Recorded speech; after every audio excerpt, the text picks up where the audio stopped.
Siege of Winterfell Season 2 kicks off seeing RRH paired with VAL.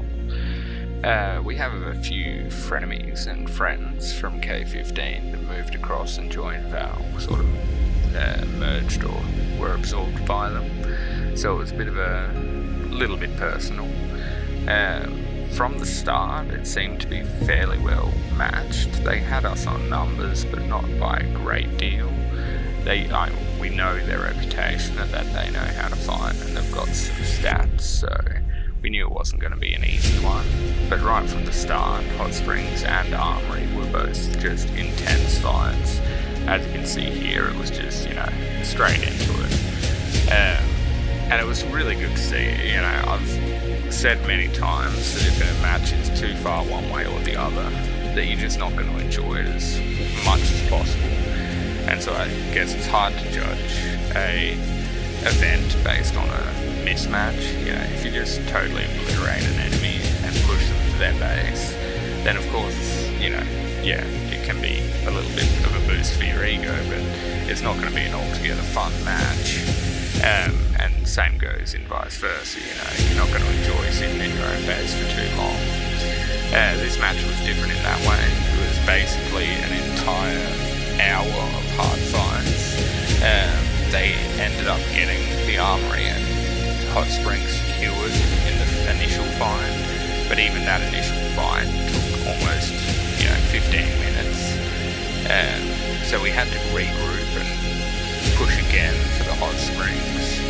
Considering how fierce it was early on, we knew the speed ups were going to be pretty important, and healing without that Hot Springs is just not a fun thing to do. They've really penalised healing in Siege of Winterfell, so that you can't just keep pumping out those troops and sending them, or just flooding the enemy. So once we took Hot Springs, I've got my first and pretty much only opportunity to heal for the match. 43 days straight off the bat. Even then, had to use a couple of my own.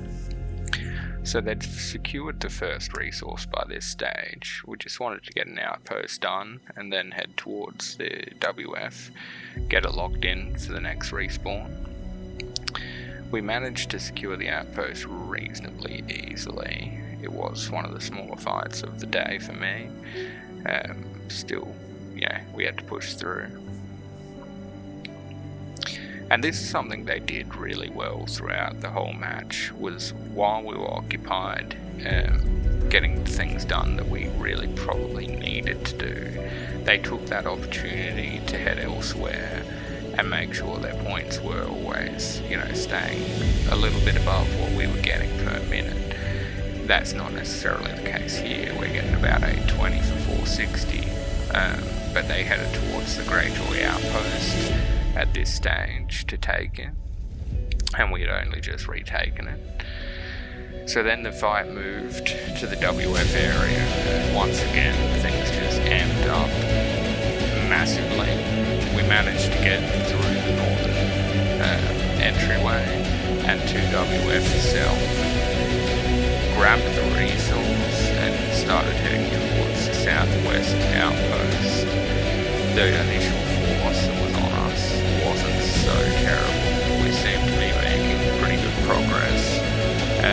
They weren't letting up either, but we were getting along. And then next thing you know, we had a fair fight on our hands.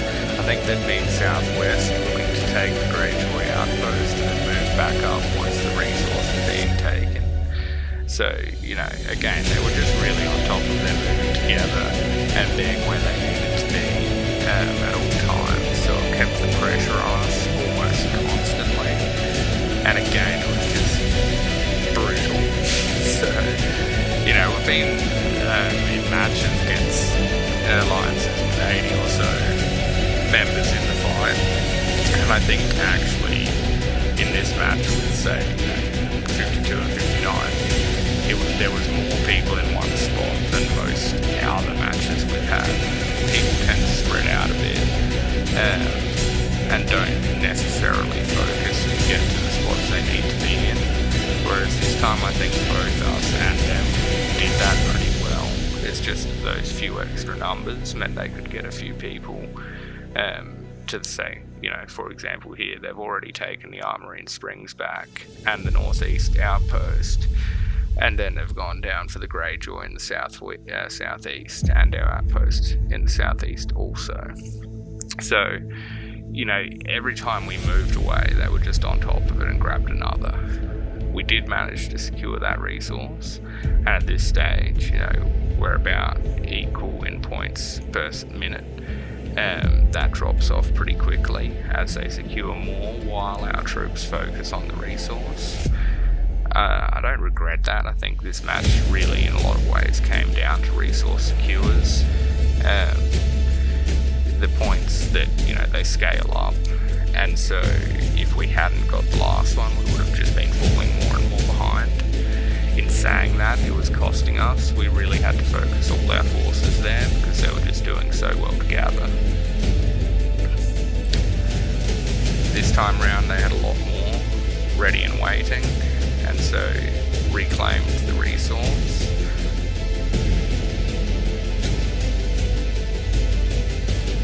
And from that point, it just was hard to get back on our feet. We were fighting hard, definitely, and we really wanted to get this initial win on the books. It's always nice to start a new season with a win, and at this point, it was like within grasp. Yeah, they've got a couple of thousand, but a single resource can pretty easily make that up and more. So we fought hard to get that resource back. And I think everyone was sort of really grinning and baring their teeth at this time. But VAL did well, and they had the numbers there and just kept hammering us down.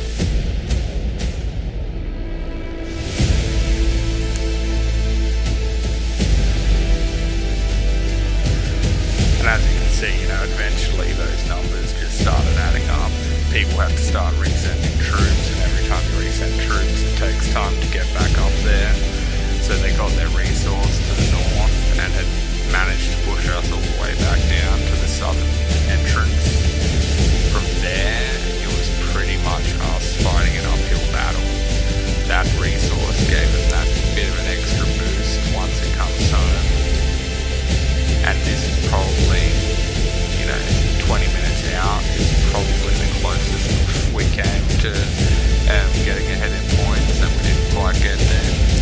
As you can see, that last resource gave them a nice little boost and makes it seem like the match was far less close than it really was. But credit to them, points are on the board, so points are on the board. Can't say it was closer than it was, but it definitely felt a lot closer when you're in amongst those battles just constantly. I pretty well managed to get away with one more heal from the original. I will admit that I spent a few of my own resources this time around. Generally, I try and avoid it. I like to get a win, but when healing is so expensive, if you let yourself go on siege, you can really deplete your own resources for fighting later, which, as much as I love a win, I love winning KVK even more. And I don't like to be without heals for events like that. It's not so far away, and I'll be preparing for it shortly, and it'll be a little harder to do so now, but not by too much. But yeah, I managed to keep full marches on the field nearly to the end, but it's not far from here that I just stopped fielding teams. Even by this point, I've had to change up my general commanders and team makeups to try and cover some of the shortfall.